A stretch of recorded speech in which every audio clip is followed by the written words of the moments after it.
Hello, this is Carol, your health coach, and I'm happy to have this episode with you. Thank you for tuning in.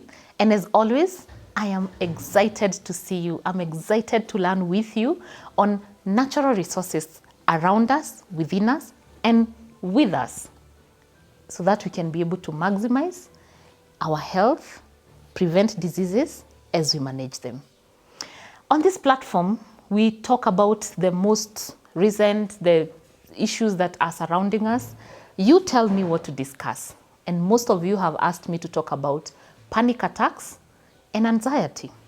This is something that is happening because of maybe the pandemic, COVID-19.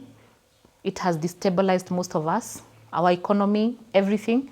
And so most people are all of a sudden experiencing panic attacks or anxiety as a result of maybe anticipation of the future, and they don't know what to do or they don't know how to deal with it.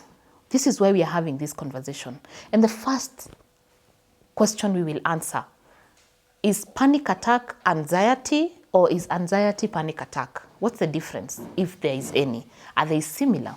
Most of us have been diagnosed with anxiety attacks, panic attacks, and we want to understand what the difference is.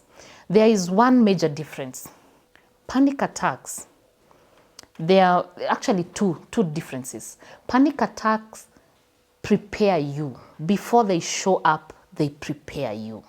Panic attacks can come from nowhere and about everything and anything.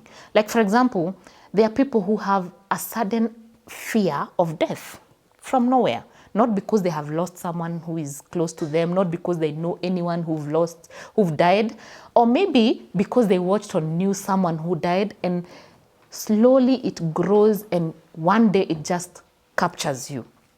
The symptoms of panic attack.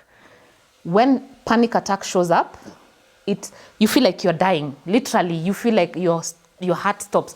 And this I'm not sharing from theory. I have dealt with panic attacks myself. I've dealt with anxiety attacks since 2017, when I was first diagnosed with a mental health related issue, depression. And most of the mental health related issues are closely related to panic attacks and anxiety. So when I was going through it, I remember I did not know what panic attack is. I went into a meeting. I discussed whatever it is that I was discussing, and I was going through a very hard time, but I had covered it up.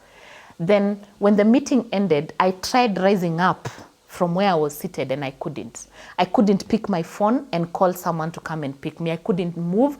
I was just terrified. I was crying. I am weak. Like, if I tried to stand, I would just collapse. So what I did is I picked my phone and texted a friend, and I told her where I am and asked her to please come and pick me because I think I'm dying. So panic attacks feels foreign. It's something alien. It's something you feel like I'm dying, like your heart palpitates, you feel you're sweating. Some people sweat, their hands sweat, their legs, their feet, every part of their body is sweating. Your heart is beating very fast. Your blood flow is really flowing fast. And that is one of the similarities that anxiety has with panic attack. So anxiety comes, but it's not as intense as panic attacks. And panic attacks, they come and it can come for 5 minutes, then it will disappear. Then it will come again. Panic attack can even find you when you're asleep. Have you ever gone to sleep and then you wake up, you're sweating, your heart is beating, and you're so scared of God knows what? Most panic attacks as a result of the future that we anticipate. Anxiety is born out of something we could be going through. For example, it's time to pay rent. You know rent is due and you don't have that rent money. Because of what you're going through, it can cause anxiety. And what causes anxiety is like anticipation of anything and everything that will go wrong because you'll not be able to pay that rent.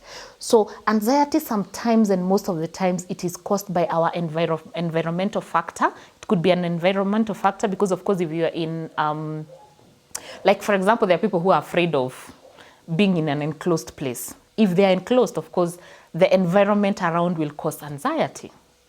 It could also be caused by economic factors. It could be, it could be caused by anything that is happening around. Anyone who is going through depression, insomnia, erectile dysfunction, all these issues cause anxiety. And then when you're anxious, you're not able to perform life as always. So that is the difference. That's the main difference. But most people really confuse the two. Last year when I was working with my mom as she was struggling with depression, she had very massive panic attacks. And I remember she could tell me, Caro, I'm not thinking, I'm not feeling anything, but I'm finding myself so scared. And sometimes there's even a time she could collapse. So what are some of the things that you can be able to do? First of all, you need to seek for help. Sometimes you need a professional to help you through it. Sometimes you just need to talk to someone who maybe, I'll not say understands, because not everyone will understand, but when you let it out, when you let that fear out of you, you stop being a slave of that fear. So what I've learned to do is I've learned to take breaks. When I realize the anxiety is creeping in, I will talk to someone who understands what I go through. I will talk to someone who can identify with what I'm going through. And even if maybe they'll not be able to provide a solution, when I let it out, it helps me calm down. Number 2, I've learned to take a break. Learn to take a break. When you cannot control, if things are happening around you and you don't have any control, just take a break. Number 3, what are you feeding your mind and your heart with? You cannot tell me that you're having panic attacks and you're afraid of death, and every day you're watching horror movies, you're watching news of people who are killing each other, or you're doing this. You're just triggering your thoughts and your heart to be more afraid. So be careful, even who you surround yourself with around that time when you're going through this period. Who are your friends? What are they feeding you with? Are they able to give you positivity, positive energy? Or are you just gloomy and you just want to hide and you just want to switch off your phone and don't want to talk to anyone? Because one thing I've learned about panic attacks, anxiety, mental health, it loves seclusion. When you seclude yourself, you think you're the only one who is going through that problem. So in these hard and very tough economic times, we need to make choices of what we feed our mind, who we surround ourselves with. And by the way, you owe no one an apology for letting them off your life. If someone is not taking you places, please don't apologize. Move. And if someone is not growing with you, don't even apologize. That is something I've learned the hard way. I was always thinking, I don't know. No, I no longer think. If it is not serving me right, if it's not right for my mental health, I'll walk away. The same thing, even your diet. Something, as I wind up, something that we need to note, that there are some cases of panic attacks and anxiety that are inherited, that they are hereditary, they are genetic. In such cases, only a professional can help you intervene. So if you could be realizing that you have the genetic and the inheritance trait, it is good for you to seek mental health professional help.